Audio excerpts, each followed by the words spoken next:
psychologiquement sur les éleveurs. Moi, je le vois pour moi et on échange avec d'autres collègues. On a la boule au ventre le matin pour aller faire la tournée parce qu'on ne sait pas ce qu'on va découvrir. J'ai découvert les premiers cas de FCO le 12 septembre. Donc ce matin-là, en faisant ma tournée, j'ai trouvé une brebis morte et après dans d'autres lots 2 brebis malades avec tous les symptômes cliniques, donc mouchage et à baver par la bouche, et ainsi que les têtes étaient avec des œdèmes. Donc j'ai rentré ces animaux-là et j'ai appelé le vétérinaire sanitaire de mon troupeau et 6 jours après on avait les résultats qui étaient positifs, qui confirmaient bien que mon troupeau était atteint de la FCO 8. Alors celle-ci est à l'isolement puisque hier quand j'ai fait ma tournée, je me suis aperçu qu'elle commençait à montrer des signes en ayant le ventre creux et puis elle avait un peu d'œdème au niveau de la tête et des pattes. Donc j'ai les rentré, pris sa température, bien sûr une température élevée qui montrait les premiers signes. Donc elle a eu 2 injections, une injection d'anti-inflammatoire et d'antibiotiques. Et ce matin, la température est baissée et elle recommence à manger un petit peu.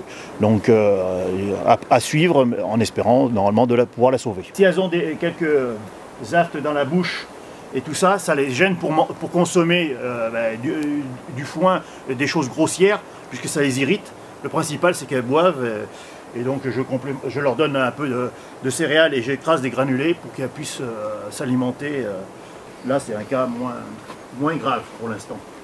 À ce jour, j'ai perdu 4 brebis et après j'en ai eu 5 autres de malades, dont 3 qui ont été sauvés et 2 béliers. Aujourd'hui, je constate quelques avortements. Le résultat se fera en fin de campagne d'agnelage. Ça voudra dire qu'au mois fin mars, début avril, on pourra mesurer vraiment les pertes que l'élevage aura pu subir. Je connais d'autres éleveurs autour de moi qui sont touchés, après qui veulent en parler plus ou moins, mais justement, il ne faut pas avoir peur d'en parler. Au sein du comité MSA de Charente-Limousine, on a décidé de mener une action avec des permanences dans différents lieux sur notre territoire pour accueillir nos ressortissants, pour discuter et échanger et venir en aide pour les gens qui ont le plus de difficultés. Le message, c'est ne restez pas seuls.